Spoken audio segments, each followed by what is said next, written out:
Good afternoon to one and all. आज मैं आपके सामने क्लास 10th का साइंस का चैप्टर नंबर 1 स्टार्ट कर रहा हूँ, जिसका नाम है केमिकल रिएक्शंस एंड इक्वेशंस। सबसे पहले इस चैप्टर को स्टार्ट करने से पहले इस चैप्टर के बारे में थोड़ा हम लोग जान लेते हैं कि इस चैप्टर में क्या क्या है। ठीक है, इस चैप्टर में सबसे पहले हमें केमिकल रिएक्शंस के बारे में पता होना चाहिए कि केमिकल रिएक्शंस क्या होते हैं, उसका काम क्या होता है, केमिकल रिएक्शन फॉर्म कैसे होते हैं। फिर केमिकल इक्वेशंस। अब जो केमिकल रिएक्शंस है उन्हीं को अगर हम एक इक्वेशन के टर्म में लिखें, जैसे हम लोग मैथ्स में कोई भी इक्वेशन सॉल्व करते हैं, वैसे ही हम साइंस में भी, केमिस्ट्री में भी उसी तरीके से सॉल्व करते हैं। जैसे केमिकल रिएक्शंस को अगर हम इक्वेशन के फॉर्म में लिख देते हैं तो हमारा केमिकल इक्वेशन बन जाता है। उसके बाद इस चैप्टर में हमें आगे जो पढ़ना है वो है characteristics of chemical reactions. Characteristics of chemical reactions में मतलब होता है कि कोई भी रिएक्शन, अब हमारे डे टू डे लाइफ में जब भी हम आसपास या फिर आस पड़ोस में कुछ भी जो हो रहा है उसमें हमारा केमिकल चेंज होता है, तो उस केमिकल चेंज को हम किस हिसाब से देखते हैं, क्या देखते हैं कि हमें पता चले कि वो एक केमिकल चेंज है, उसके बारे में थोड़ा सा जानेंगे। उसके बाद आता है बैलेंसिंग ऑफ केमिकल इक्वेशंस, कि जो हमने केमिकल इक्वेशन लिखे हैं उसको हम कैसे बैलेंस करते हैं और बैलेंसिंग का क्या मतलब होता है केमिकल इक्वेशंस को। ठीक है, उसके बाद जो नेक्स्ट पार्ट आता है इस चैप्टर में वो है types of chemical equations. Types of chemical equations में बेसिकली हमारे पास 5 टाइप होते हैं, जैसे combination reaction, displacement reaction, decomposition reaction, double displacement reaction और रिडॉक्स रिएक्शन। ये सारे जो है टाइप्स ऑफ रिएक्शंस है। हर एक रिएक्शन में अलग तरीके होते हैं, अलग टाइप से कुछ ना कुछ एक न्यू प्रोडक्ट फॉर्म हो रहा होता है।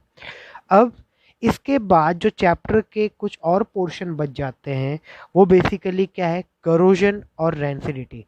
करोजन और रैंसिडिटी को बेसिकली हमने पहले भी पढ़ा हुआ है, खास करके करोजन, तो उसको भी थोड़ा ध्यान से देखेंगे करोजन होता क्या है, और रैंसिडिटी कि रैंसिडिटी क्या होती है। अब सबसे पहले हम जानते हैं केमिकल रिएक्शन। तो देखिए chemical reaction reaction chemical reaction की जो डेफिनेशन है, chemical reaction are the process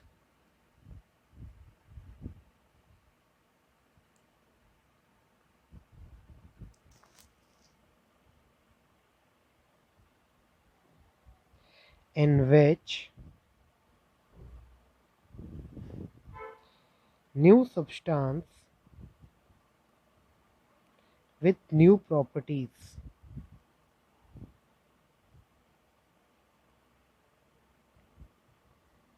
are formed। देखिए यहाँ पे केमिकल रिएक्शन का जो एक डेफिनेशन बनता है वो है chemical reaction are the process in which new substance with new properties are formed. मतलब जब केमिकल रिएक्शन होता है तो उसमें वो एक ऐसा प्रोसेस होता है जिसमें कुछ सब्सटेंस पुराने सब्सटेंस जुड़ के एक नया सब्सटेंस बनाते हैं, और वो जो नया सब्सटेंस बनता है उसकी एक अलग प्रॉपर्टी होती है। ठीक है, तो इस चीज़ को हम केमिकल रिएक्शन कहते हैं। अब केमिकल रिएक्शन के बारे में थोड़ा और देखते हैं कि केमिकल रिएक्शन होता क्या है। तो केमिकल रिएक्शन बेसिकली हम कभी भी हम जब केमिकल रिएक्शन लिखते हैं तो वो सिर्फ 2 पार्ट में डिवाइडेड होता है। पहला रिएक्टेंट और दूसरा प्रोडक्ट। ये हमारा रिएक्टेंट है, ये हमारा प्रोडक्ट है। रिएक्टेंट का मतलब क्या होता है कि कोई भी ऐसा पार्ट जिससे वो मिल के कोई प्रोडक्ट फॉर्म करे, तो इस चीज़ को हम कहते हैं। और ये जो पूरा फॉर्म है जिसमें हमने इसको रिएक्शन को लिखा है, अगर इसी को हम एक अलग टर्म्स में लिखें तो वो हमारा केमिकल इक्वेशन कहलाता है। तो सबसे पहले हम अब केमिकल इक्वेशन की डेफिनेशन देखते हैं। अब केमिकल इक्वेशन का जो डेफिनेशन हो सकता है, केमिकल इक्वेशन को हम एक और तरीके से समझ सकते हैं। आप सभी ने क्लास 9th में एक पढ़ा होगा law of conservation of energy. Law of conservation of energy में ये कहा जाता है, a mass neither be created nor be destroyed, it only changes from one form to another form. मतलब कि कोई भी जो सब्सटेंस है वो एक फॉर्म से दूसरे फॉर्म में जाता है, मगर उसमें क्या होता है कि उसमें सिर्फ रीअरेंजमेंट होता है। ठीक है, तो केमिकल रिएक्शन को भी हम इसी तरीके से एक और भाषा में लिख सकते हैं कि during a chemical reaction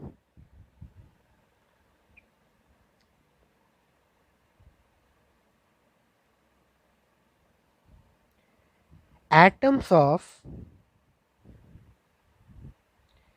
one element do not change into those of another element. Only rearrangement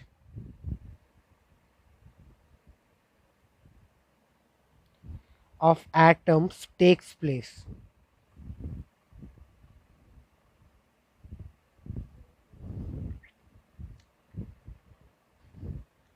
अगर आप लोगों को साथ में डेफिनेशंस लिखने में प्रॉब्लम हो तो वीडियो को पॉज करके डेफिनेशन लिख लीजिए, मगर अभी इस डेफिनेशन को समझ लेते हैं कि क्या है। जैसे इस डेफिनेशन में कहा गया है, ड्यूरिंग ए केमिकल इक्वेशन और chemical reaction atom of one element do not change into those of another element, only rearrangement takes place. मतलब जब भी हम कोई केमिकल रिएक्शन लिखते हैं, सपोज कीजिए यहाँ पे ऐसे रिएक्टेंट और प्रोडक्ट के बारे में लिखा हुआ है, तो जब ये रिएक्टेंट कुछ प्रोडक्ट फॉर्म करता है तो यहाँ पे क्या होता है, ये रिएक्टेंट अपने आप को रीअरेंज करके प्रोडक्ट बना लेता है। फॉर एग्जांपल, अगर हम ऑक्सीजन वाटर का देखें, हम सभी को पता है कि जो वाटर का जो फॉर्मूला होता है उसको हम कहते हैं H2O। ठीक है, अब ये H2O बनता कैसे है इसको देख लेते हैं। H2 plus O2 gives H2O, मतलब हाइड्रोजन और ऑक्सीजन जब कंबाइन हो जाता है तो कंबाइन होने के बाद क्या बनाता है, वाटर। अब अगर हम यहाँ पे देखें तो हमारा हाइड्रोजन और ऑक्सीजन जब कंबाइन हुआ तो यहाँ पे क्या बन गया, H2O। तो इसी को अगर हम इस रिएक्शन के हिसाब से देखें तो ये क्या हो रहा है, रीअरेंज होके एक प्रॉपर कंपाउंड फॉर्म कर रहा है। अब केमिकल रिएक्शन की इक्वेशन को अगर हम दोबारा समझें या फिर उस डेफिनेशन को अगर हम दोबारा देखें तो बेसिकली क्या है कि जो हमारा रिएक्टेंट साइड पे था, जैसे हाइड्रोजन और ऑक्सीजन, इनकी पहले कुछ और प्रॉपर्टी थी, मगर जब ये कंबाइन होके एक प्रोडक्ट बना लेते हैं तो इनकी एक न्यू प्रॉपर्टी फॉर्म हो जाती है, न्यू प्रॉपर्टी। ठीक है, तो ये बेसिकली हमारा क्या है, केमिकल रिएक्शंस। अब केमिकल रिएक्शन जो होते हैं, अब हमारे डे टू डे लाइफ में काफ़ी सारे केमिकल चेंजेस आते हैं। सपोज़ कीजिए जैसे गर्मी के टाइम में अगर हम day to day life examples में देखें तो अगर हम दूध को बाहर छोड़ दें, बिना उबाले छोड़ दें, तो कई बार क्या होता है, वो दूध ख़राब हो जाता है या जिसे दूध फटना कहते हैं। तो ये बेसिकली क्या होता है कि जो हमारा मिल्क है वो क्या हो गया, स्पॉइल हो गया। तो पहला अगर हम एग्जांपल देखें,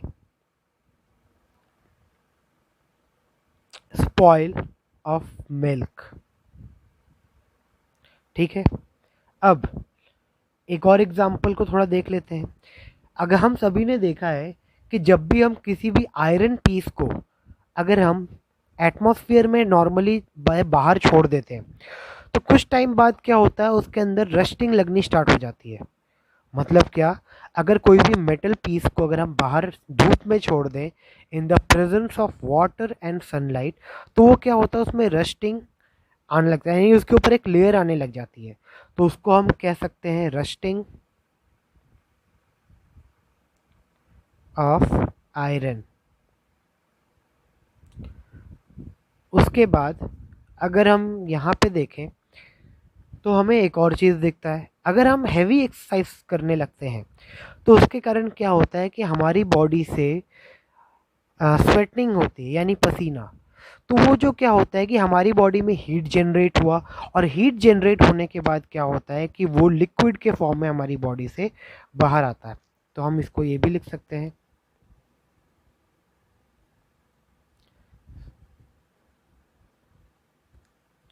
तो ऐसे हमारे पास कई सारे एग्जाम्पल्स है डे टू डे लाइफ में, जो कि बेसिकली क्या होता है, केमिकल रिएक्शंस होते हैं। ठीक है, अब इन केमिकल रिएक्शंस को हम बेसिकली कुछ टर्म्स के हिसाब से देखेंगे।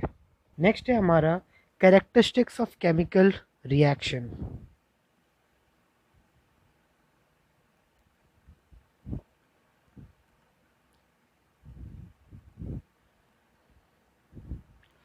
अब यहाँ पे हम बेसिकली क्या देखेंगे कि जो हमारे केमिकल रिएक्शंस होते हैं वो हम उन्हें किस फॉर्म्स में एज्यूम करते हैं या किस फॉर्म में हम उन्हें कंसिडर करते हैं।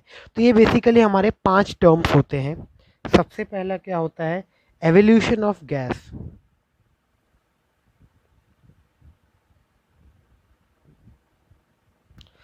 उसके बाद formation of a precipitate.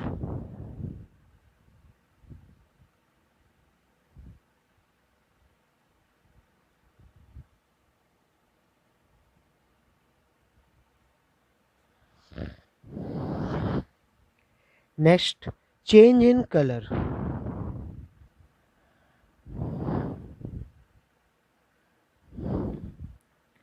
Fourth, change in temperature.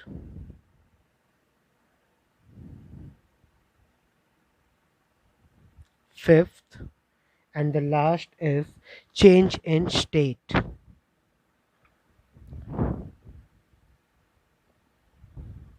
So basically हमारे पास ये 5 ऐसे टर्म्स हैं जिनके थ्रू हम कंसीडर करते हैं कि जो हमारे केमिकल रिएक्शंस हैं उनके कैरेक्टरिस्टिक्स।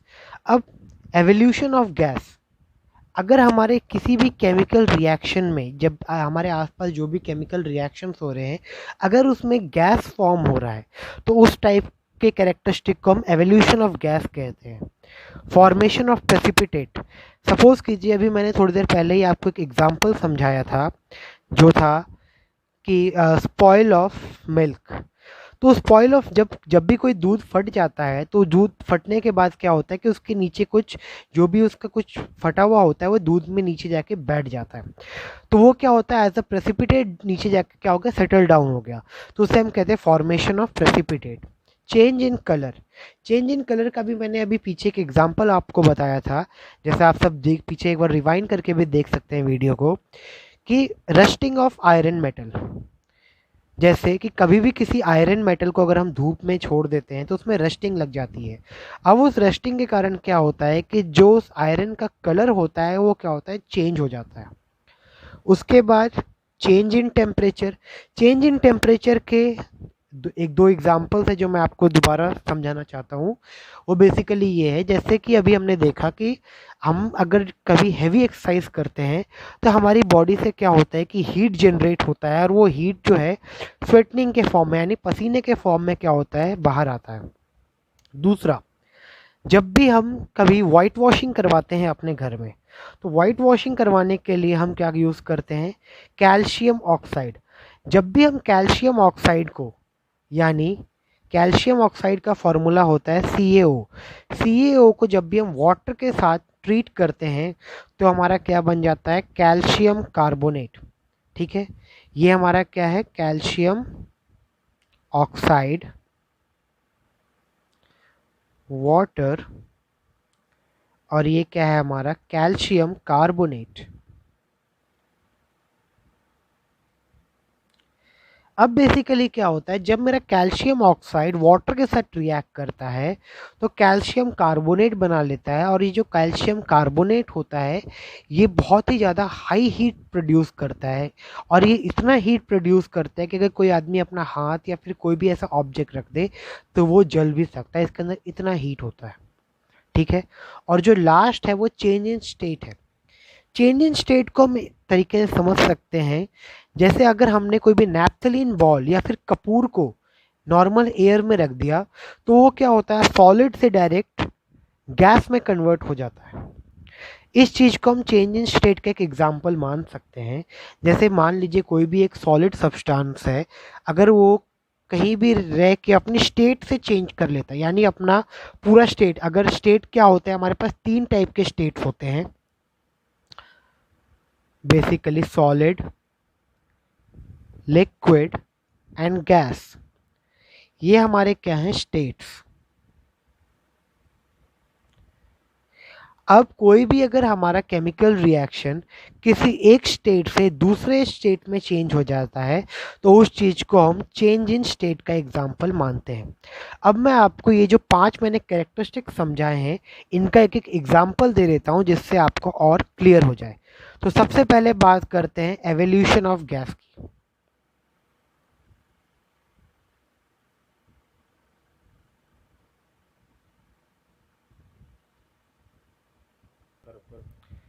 अब यहाँ पे आप देख सकते हैं कि एक कोनिकल फ्लास्क है।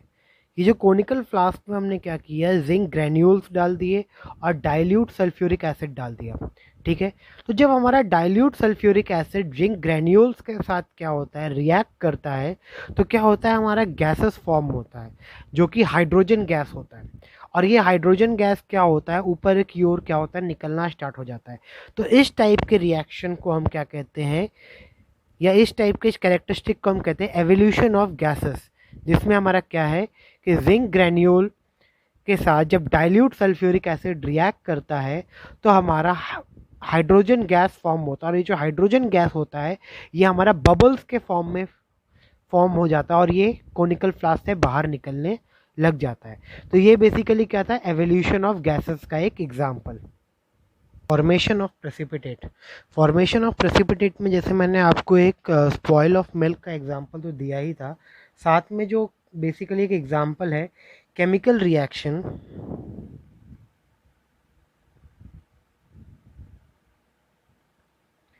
Between potassium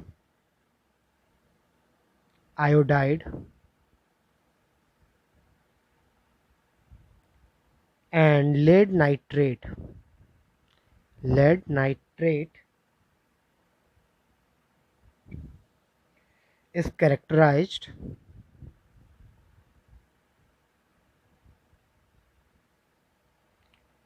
by the formation of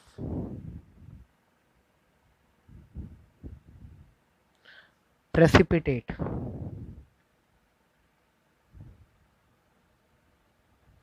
अब बेसिकली जब ये जो मैंने अभी आपके सामने एक डेफिनेशन लिखी है कि chemical reaction between potassium iodide and lead nitrate is characterized by the formation of precipitate, ये बेसिकली क्या होता है कि ये पूरा आपका एक एक्टिविटी है जिसमें बेसिकली हम क्या करते हैं कि एक टेस्ट ट्यूब में हम लेड नाइट्रेट डाल देते हैं और उसके बाद उसी टेस्ट ट्यूब में हम पोटेशियम आयोडाइड डाल देते हैं।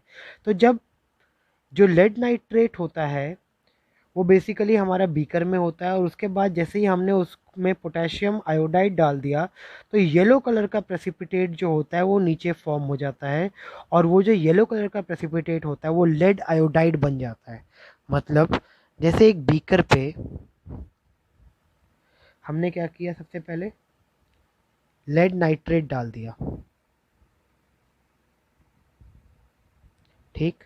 अब इस लेड नाइट्रेट पे हमने ऊपर से क्या किया कि आपका पोटेशियम आयोडाइड डाल दिया।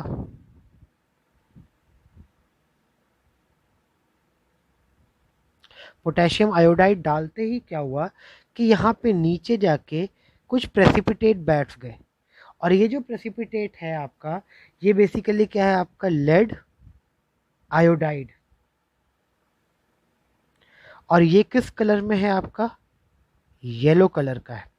तो ये जो आपका प्रेसिपिटेट नीचे सेटल डाउन हो गया, इसी को हम कहते हैं फॉर्मेशन ऑफ प्रेसिपिटेट। मतलब जब कभी भी केमिकल रिएक्शन होता है तो केमिकल रिएक्शन में जब भी अगर कोई नीचे कुछ सेटल डाउन हो जाए as a form of precipitate तो उस चीज़ को हम फॉर्मेशन ऑफ प्रेसिपिटेट कहते हैं। ठीक है, इसके बाद हमारा जो आता है चेंज इन कलर।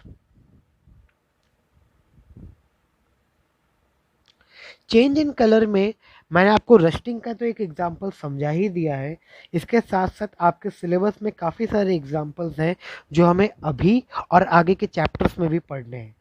तो एक एग्जांपल ऐसे ही देख लेते हैं कि जब भी आपका साइट्रिक एसिड किसी पोटेशियम परमैंगनेट के साथ यानी पर्पल कलर वाले पोटेशियम परमैंगनेट के साथ रिएक्ट करता है, तो क्या होता है कि वो जो पर्पल कलर है वो पर्पल से क्या होता है, कलरलेस हो जाता है। मतलब पहले डेफिनेशन देख लेते हैं।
जैसे हम देख रहे हैं, the chemical reaction between citric acid and purple colour potassium permanganate solution is characterized by a change in colour from purple to colourless. मतलब क्या कि जो अगर हम सिट्रिक एसिड को पर्पल कलर के पोटेशियम परमैंगनेट, जैसे मान लीजिए मेरे पास एक बीकर है, इस बीकर में मैंने क्या किया, पर्पल कलर का पोटेशियम परमैंगनेट डाल दिया।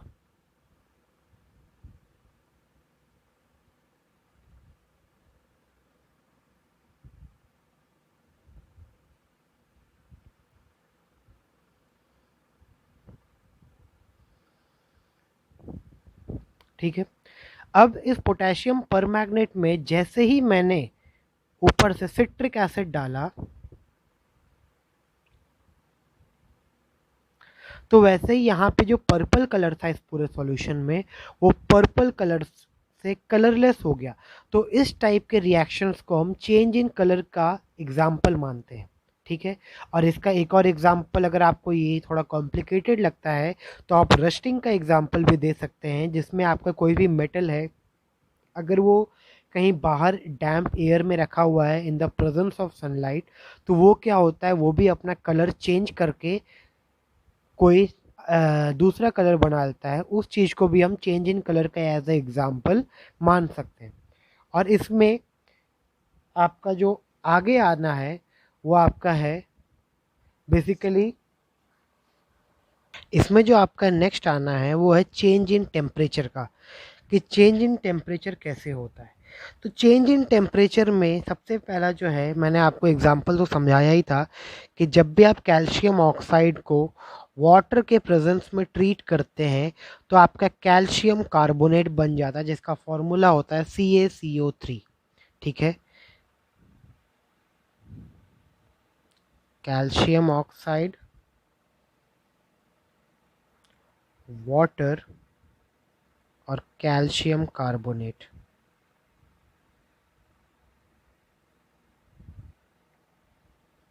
कैल्शियम ऑक्साइड को हम क्विक लाइम भी कहते हैं, क्विक लाइम। तो अगर क्विक लाइम भी आए तो आप लोग कंफ्यूज मत होइएगा, क्विक लाइम जो है इसका कॉमन नेम है और ये इसका नॉमेनक्लेचर है यानी जनरल नाम, कैल्शियम ऑक्साइड और क्विक लाइम। ठीक है, अब जैसे मान लीजिए एक बीकर है मेरा, इस बीकर में मैंने यहाँ पे क्या किया है, कैल्शियम ऑक्साइड यानी क्विक लाइम डाल दिया। ठीक है, और जैसे ही मैंने यहाँ से वाटर डाला, एक टेस्ट ट्यूब के थ्रू मैं क्या कर रहा हूँ, वाटर डाल रहा हूँ। ठीक है, तो वैसे ही क्या होगा, इसमें जब ये रिएक्शन होगा तो यहाँ पे चेंज इन टेम्परेचर आ जाएगा, इसमें क्या होगा, टेम्परेचर चेंज हो जाएगा। अब जो टेम्परेचर चेंज होता है, बेसिकली जो टेम्परेचर आता है वो यहाँ पे दो चीज़ों में होता है।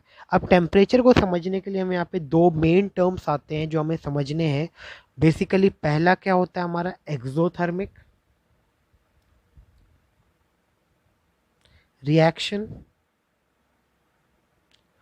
और दूसरा होता है हमारा एंडोथर्मिक रिएक्शन।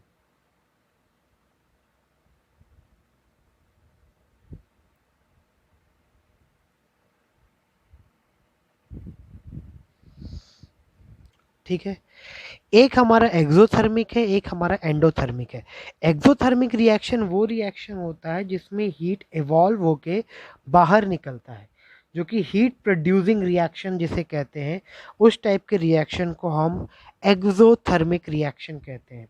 मतलब जब भी, जैसे ये एग्जांपल ही देख लेते हैं, तो इसमें जब क्विक लाइम में हम जब वाटर डाल रहे हैं तो यहाँ पे क्या हो रहा है, हीट इवॉल्व हो रहा है। तो ये जो हीट इवॉल्व हुआ, ये कौन किस टाइप का हीट है, आपका एक्सोथर्मिक।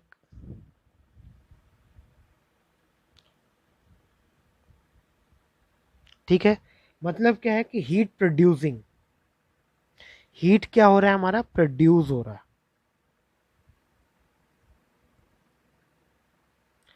तो कोई भी ऐसा रिएक्शन जिसमें हमारा हीट प्रोड्यूस हो जाए, उस रिएक्शन को, उस टाइप के टेम्परेचर को या फिर एनर्जी को हम एक्सोथर्मिक रिएक्शन कहते हैं।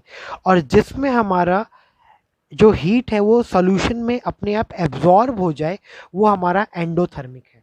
ठीक है, तो मैं आप लोगों को पहले इन दोनों टर्म्स का डेफिनेशन लिखवा दूँ एक बार, उसके बाद मैं आगे बढ़ता हूँ।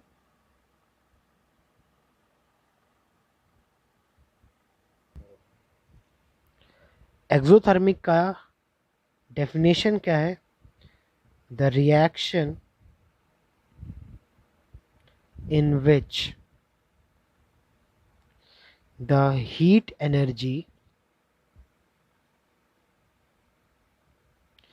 is produced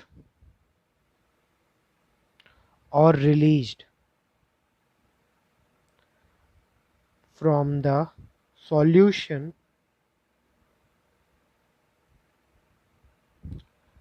is known as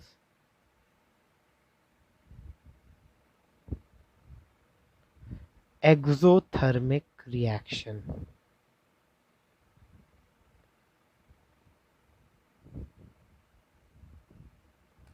ठीक है, और इसमें आप ये वाला एग्जांपल लिख देंगे कि जब भी हमारा क्विक लाइम वाटर के साथ रिएक्ट होता है तो कैल्शियम कार्बोनेट बना लेता है, और इसमें जो आपकी हीट एनर्जी प्रोड्यूस होती है वो एक्सोथर्मिक होती है। अब एंडोथर्मिक के बारे में थोड़ा देख लेते हैं।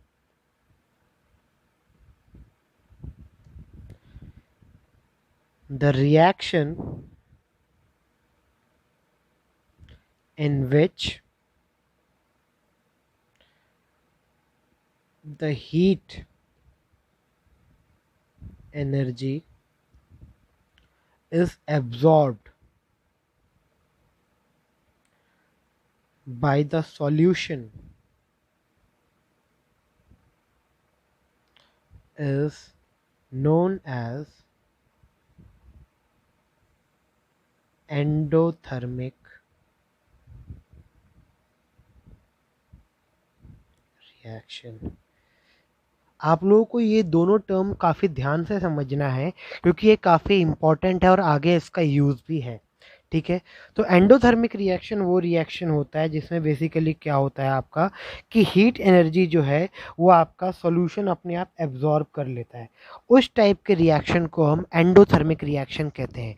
और जो कैरेक्टरिस्टिक्स ऑफ केमिकल इक्वेशन में जो लास्ट पॉइंट बचा हुआ है वो है आपका क्या, change in state. Change in state, change in state में जैसा कि मैंने आपको एग्जांपल दिया था कि आपका अगर कोई भी सॉलिड डायरेक्टली गैस में या फिर किसी भी चीज़ में कन्वर्ट हो जाए, वो फॉर एग्जांपल अगर अब इसमें देखें, अगर हम किसी भी कैंडल को बर्न करते हैं तो कैंडल जब जलता है तो कैंडल आपका क्या होता है, सॉलिड फॉर्म में होता है, मगर जब वो जलना स्टार्ट होता है तो धीरे धीरे जो उसका वैक्स होता है वो डाइल्यूट होता चला जाता है और नीचे जाके क्या होता है कि वो आपका पूरा कैंडल खत्म हो जाता है। ठीक है, तो ये आपका क्या है, चेंज इन स्टेट, यानी सॉलिड से डायरेक्टली क्या होता है वो कन्वर्ट होके खत्म हो जाता है। तो यहाँ पे जो हम चेंज इन स्टेट का एग्जांपल देखेंगे वो बेसिकली क्या होगा, आपका कभी भी एक वैक्स यानी candle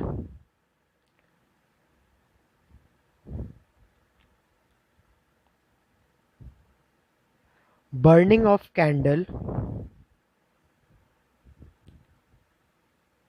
is an example of change in state। दूसरा, आप इसका एक और एग्जाम्पल दे सकते हैं जो कि क्या है आपका कपूर या फिर नैप्थलीन बॉल। कपूर या फिर नैप्थलीन बॉल को अगर हम नॉर्मल एयर में छोड़ देते हैं तो वो क्या होता है, डायरेक्टली कन्वर्ट हो जाता है और हमारा गैसियस फॉर्म में चला जाता है। ठीक है, तो आज बेसिकली जो मैंने आपको पढ़ाया है वो कुछ जनरल टर्म्स पढ़ाए हैं, जैसे केमिकल रिएक्शन क्या होता है। केमिकल रिएक्शन में हमारे बेसिकली दो पार्ट्स आते हैं, रिएक्टेंट एंड प्रोडक्ट। ठीक है, और साथ ही साथ मैं आपको एक बार दोबारा वो रिवाइज करवा दूँ, दोबारा वो दिखवा देता हूँ। अब जैसे केमिकल रिएक्शंस के बारे में मैंने बताया कि केमिकल रिएक्शन जो एक ऐसा प्रोसेस है जिसमें आपका एक सब्सटेंस जब भी एक नए प्रोडक्ट में फॉर्म होता है तो उसकी कुछ नई प्रॉपर्टीज़ आ जाती है।